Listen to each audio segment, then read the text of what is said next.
नमस्कार दोस्तों, general studies में आपका स्वागत है। हाल ही में सुप्रीम कोर्ट ने इलेक्शन कमीशन ऑफ इंडिया को लेके एक जजमेंट जारी किया था जो कि मार्च 2023 का है। इसलिए यह हमारे आने वाले एग्जाम्स के लिए एक महत्वपूर्ण टॉपिक हो जाता है। तो चलिए इसका एक विस्तार से विश्लेषण करते हैं। इलेक्शन कमीशन भारत का निर्वाचन आयोग।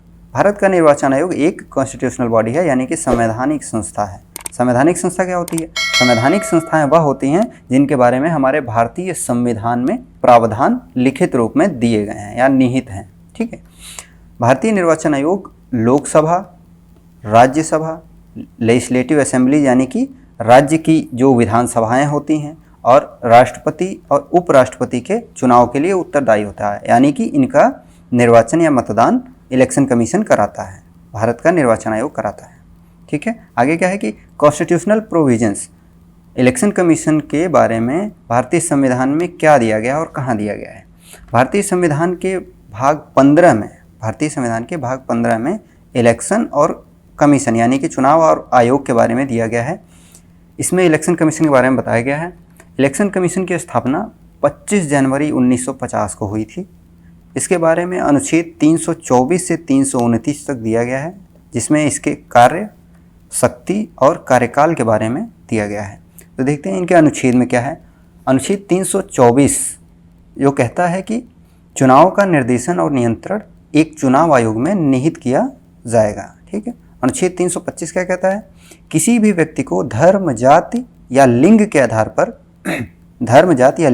पर विशेष बहुमत या जिसे कहते हैं विशेष मतदाता सूची में शामिल नहीं किया जाएगा। ठीक है। अनुच्छेद 326 क्या कहता है? संसद और राज्यों की विधानसभाओं का चुनाव वयस्क मताधिकार यानी कि 18+ जिसे कहते हैं वयस्क मताधिकार के आधार पर होगा। अनुच्छेद 327 क्या है? अनुच्छेद 327 विधायी चुनाव को नियंत्रित करने वाले नियम बनाने की शक्ति किसके पास होगी? संसद के पास होगी। संसद के पास शक्ति होगी। अनुच्छेद 328 क्या कहता है? किसी राज्य के विधायिका के चुनाव के संबंध में प्रावधान करने की शक्ति होगी आयोग के पास। ठीक है। किसी राज्य की विधायिका के चुनाव के संबंध में प्रावधान करने की शक्ति आयोग के पास होगी। अनुच्छेद 329 क्या कहता है कि bar to interference by court in electoral matter यानी कि चुनावी मामलों में अदालतों के हस्तक्षेप पर रोक लगाता है। ठीक है। आगे क्या है इसमें?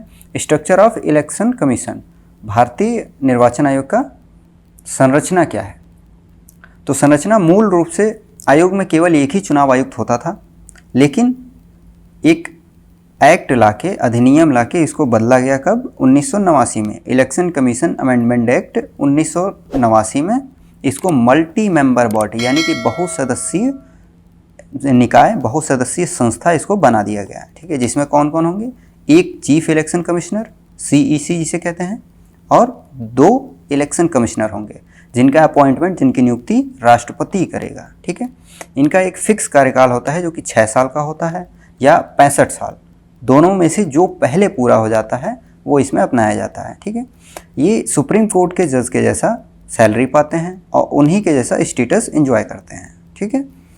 अगला है procedure of removal of CEC यानी कि चीफ इलेक्शन कमिश्नर को हटाने के लिए क्या प्रावधान है या उनका रिमूवल के लिए क्या प्रावधान है। The chief election commissioner can be removed from office only through a process of removal similar to a supreme court जज बाई पार्लियामेंट यानी कि एक सुप्रीम कोर्ट के जज के जैसा ही इसके रिमूवल का जो है प्रावधान संविधान में दिया है। रिमूवल एक जो है स्पेशल मेजॉरिटी के थ्रू स्वीकार होगी, जैसे कि 2/3 प्रेजेंट मेंबर, मतलब कि 2/3 सदस्य जो वहाँ मौजूद हों और 50% स्ट्रेंथ हो हाउस की, यानी कि लोकसभा की स्ट्रेंथ 50% हो और 2/3 बहुमत से सदस्य वोटिंग करें जो कि सपोर्ट करें इसको। ठीक है। The constitution does not use the impeachment word. आप लोग को पता ही होगा इम्पीचमेंट जिसे कि महाभियोग कहते हैं, यह शब्द सिर्फ और सिर्फ प्रेसिडेंट के लिए यूज़ होता है। ठीक। अपने पूरे संविधान में सिर्फ इम्पीचमेंट जो है प्रेसिडेंट यानी कि राष्ट्रपति के लिए यूज हुआ है, बाकी किसी के लिए नहीं होता है। जैसे कि जजेस हैं, कैग है, CEC, इन तीनों के लिए इम्पीचमेंट नहीं, रिमूवल वर्ड यूज होता है। क्या होता है? रिमूवल। ठीक है। आगे क्या है? आगे है फंक्शंस ऑफ ECI यानी कि इलेक्शन कमीशन के कार्य क्या हैं। इलेक्शन कमीशन का पहला कार्य है इलेक्शन का शेड्यूल तैयार करना, यानी कि मतदान का कार्यक्रम इलेक्शन कमीशन जारी करता है और मतदाता सूची बनाता है, इलेक्टोरल रोल जिसे कहते हैं, ठीक। या issues electronic photo identity card, यानी कि फ़ोटो आइडेंटिटी कार्ड जो पहचान पत्र होती है, आप लोग जानते होंगे, वोटर आईडी कार्ड जिसे कहते हैं, वो जारी करता है। और locating polling and counting centres, यानी कि मतदान केंद्र जिसे कहते हैं, मतदान केंद्र और मतगणना केंद्र, ये दोनों को जो है सूची ये तैयार करता है इलेक्शन कमीशन ऑफ इंडिया, ठीक है। यह रिकॉग्निशन देता है पॉलिटिकल पार्टियों को और सिंबल देता है, जैसे कि भारतीय जनता पार्टी का सिंबल कमल है, कांग्रेस पार्टी का जो है हाथ का पंजा है जिसे कहते हैं, ठीक है। ये रिकॉग्निशन देता है पॉलिटिकल पार्टियों को, एक एक पार्टी को जो है रिकॉग्नाइज करता है। इलेक्शन कमीशन एडवाइजरी जारी करता है matter of post election qualification, यानी कि इलेक्शन के पश्चात, चुनाव के पश्चात किसी कैंडिडेट के डिस्क्वालिफिकेशन के लिए एडवाइजरी जारी करता है।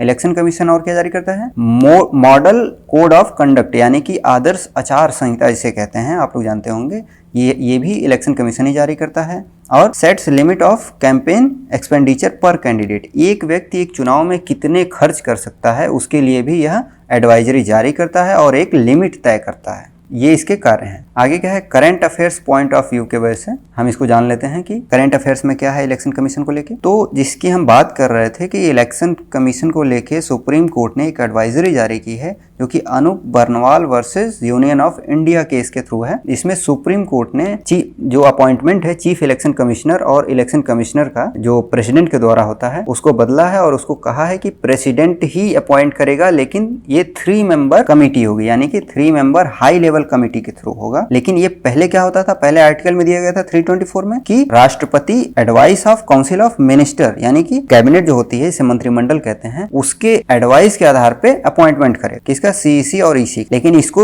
सुप्रीम कोर्ट ने अपनी एक जजमेंट से बदला है और इसमें कहा है कि 3 हाई लेवल मेंबर जो है कमेटी होंगी, जिसमें कि प्राइम मिनिस्टर और लीडर ऑफ ऑपोजिशन होगा जो कि लोकसभा का होगा, और चीफ जस्टिस ऑफ इंडिया के थ्रू इसका अपॉइंटमेंट का प्रोसेस बनाया है। ये करंट अफेयर्स में है मार्च 2023 से, ठीक है, मार्च 2023। नेक्स्ट क्या है, देखिए ये कुछ एग्जाम्स के लिए इंपॉर्टेंट फैक्चुअल क्वेश्चंस आते हैं, जैसे कि करंट में सीईसी कौन है, ठीक है, चीफ इलेक्शन कमिश्नर, तो वो है राजीव कुमार जो कि 25th है, याद रखिएगा 25th सीईसी। और नेशनल वोटर्स डे पूछ देता है जो कि 25 जनवरी को मनाया जाता है, national voters day 25 January. Thank you guys for watching this video. If you like this video, subscribe and like.